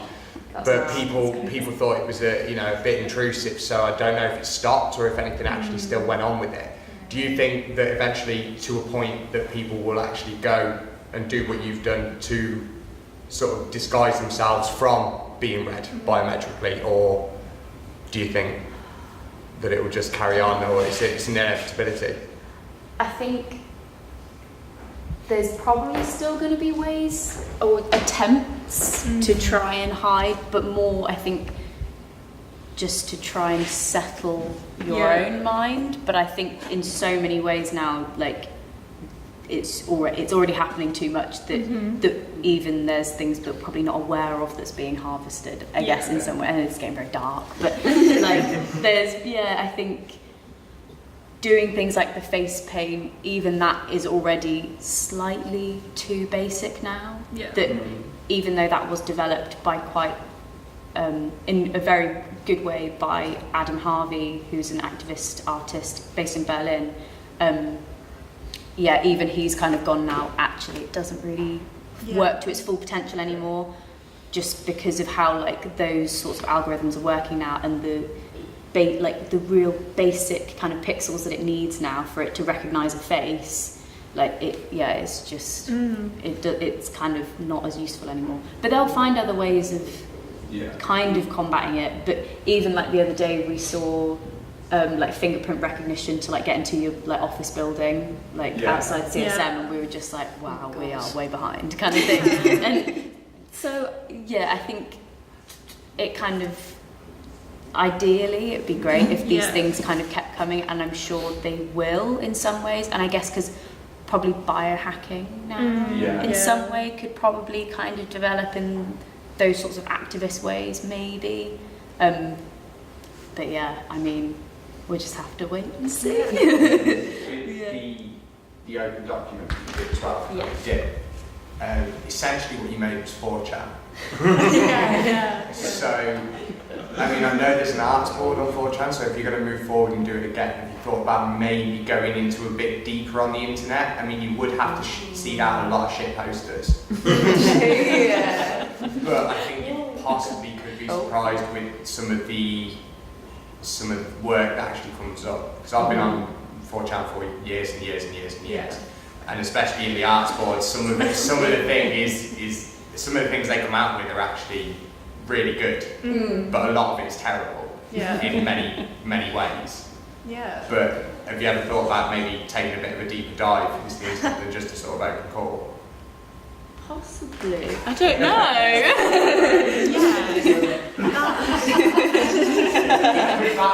don't know. Yeah. Because I think it's losing that kind of control again, isn't it? And possibly because I think that that's kind of like when we did the thing at Tate, where it was open to everyone. That's kind of where I got a bit messy. And that wasn't even everyone. That was like, I was in that Google Doc that day. well, see, but like it was still. I mean, it was mad. It was. I had no idea what was going on after a while. But I think even that wasn't like, as much as we say, we know we posted it online so people could take it. That's still that's a curated selection of people because that's who we're in contact with online. So I don't know. We like to be curators. So we like to curate them. I think. I don't know whether. I don't know whether we'd be brave enough. It's a totally different. I have one for you out later at some point. but first, for Yoke. You obviously work together as a collaborative duo. And I ask this to you rather than to Matthew and Carol. Do you see yourself making work about your collaboration, basically? Like, do you ever see yourself doing a PhD in collaboration? Like, as in the fact that you are two people. Do you want, you could extend say, do you want to formalize it? Because right now it still is you working together to work together, but like, it's still sort of an informal thing. You're making work together rather than your work isn't about you two being you two. Or at least I think so. But do you think you'll ever try and formalize it to the point where you're doing a PhD in collaborative practices? Or is that not a thing that you're ever thought about at all? I've not thought about that. Well, but there's lots of kind of questioning of like, well, why does it have to be you two? Why does it have to be two performers? Yeah, and it's something that I think we're trying to figure out. Deconstruct a little bit and work out. Maybe a PhD is what we need. But I mean, sometimes it is trying to work out though, like why we do work together though, and kind of why we've decided to collaborate. I don't know. Sometimes I think we probably get a bit analytical as to why we do, but also we live together as well now, so it's another layer of like even like how we collaborate in terms of like we don't work in this space, but we work in this space kind of thing, and curating how we collaborate. You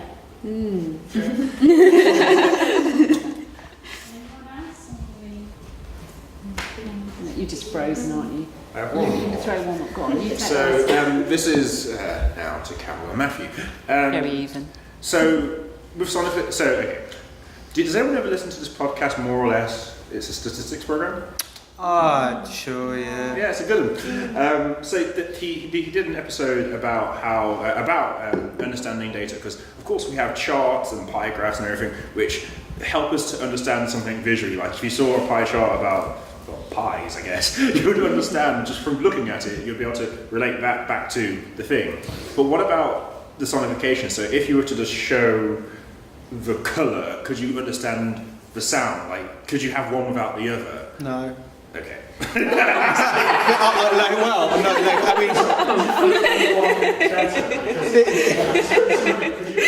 one in a better way? Like, presented all the colours. Yeah. Could I use it as a sort of score to get like, just how you have score, but it's like, I can understand it's this note, this note, this note, this note, this note. Could you see that through colours? Like, yes, I like that thing, that's the sound that I want through that colour? Or is that what you're aiming for with what you're doing in sonification and this collaboration? Or do you really need both? Is it that is the whole point that you have both of the things, the sound and the colour? I think it's, I mean, I wish it'd be easier to answer this in 2.5 years, like post-Viva, because I will be asked the same thing, and hopefully I might have a better answer than now. But I think the problem is if you, so if Carol's picture is predominantly blue, how do I create meaningful correlation between blue and the sound? And this is what I mean about literal and abstraction. And I think I would say that the key is context. That if you didn't understand what we were doing, you know the thing we showed first, the trailer, that just looks like, if you didn't know it was sonification happening there, I don't think you'd get what was happening. And does that demerit it? Well, plus I don't know. But plus it's not live either, so it is just an animation with sound. Yeah. But, you know, so the process is behind it. It's not the process, it's just an object after the process. So yeah. I think that's why we were talking about the set maybe being a live thing where we go around and change stuff. And I guess for me it's more about layers of imagery and what it is. That's just me personally. Yeah. I'm kind of interested in walking into a space where there's just so many layers and you can kind of, I don't know, and the sound is part of that. Well, because I got ripped apart in my master's Viva with the exact thing. I did the lunar soundscape that I did and they said, well, what does the sound have to do with the visuals of the moon? And I was like, well, I guess it's reminiscent of space. And they were like, well, there's no sound in space. And I was like, well, I meant space of the gallery and spaces between us as participants. And again, like I somehow managed to bullshit my way through and I somehow have a master's. But like, I think it's, this is something we're really interested in exploring. This is what, you know, the mechanical thing I was saying, sampling maybe it's even sampling like you know, when you're working on the visuals or like typing or anything else, even sampling that. And like, but again, would you understand if there wasn't context? And it is context. This is a greater debate which I think is really interesting, is if you have to contextualize it and people have to have information, does it devalue the art? I don't know. I think context is really interesting. I find it difficult if a piece has a thesis accompanying it. I think that then maybe your ideas are touch diffused. But like, I find context so fascinating, especially like with Rothko. Like, you know, he had such an interesting life, and if you didn't understand what he'd gone through, the work has different meaning. I don't know anymore. I'm so lost with it. The PhD was a bad idea, I think. I ignore what Antonio said. Don't do the PhD. Just make work and enjoy it. You're just making like 2.5 years' time. Yeah. No, Viva failed. But I think that's a good point to wind up. Two important things. Number one, Black Hole Club 2019. Woo! Launches on the 1st of March. It's very exciting. Some people in this room will be part of that. Actually, I've got 3 things. Number 2, previous former Black Hole Club members, we are going to be launching a Black Hole Club alumni programme.